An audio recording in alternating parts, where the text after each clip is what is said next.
Welcome to the Banker Lamp. Please enjoy the video. In this video, I will explain how to use a Trust Wallet. First, download the official Trust Wallet app from your device's App Store.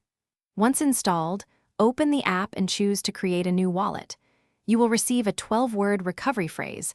Write this down carefully and store it in a very secure, private location. This phrase is your only way to restore your wallet if you lose access, so protect it diligently. To receive cryptocurrency, simply select the asset you wish to receive and tap Receive to view your unique wallet address.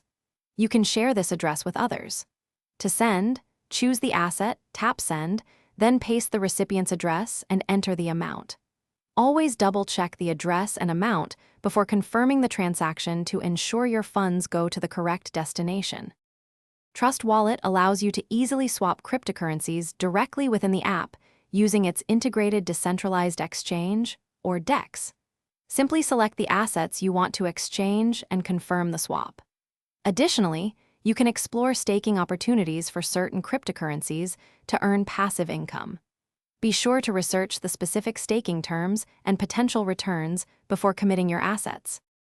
Security is paramount.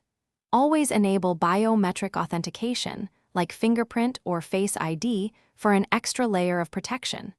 Remember, your 12-word recovery phrase is the master key to your funds. Never share it with anyone, under any circumstances. Be extremely cautious of unsolicited messages or links, as these are often phishing attempts designed to steal your assets. Stay vigilant to keep your crypto safe. Thanks for watching. If this was helpful, leave a like and consider subscribing. See you next time.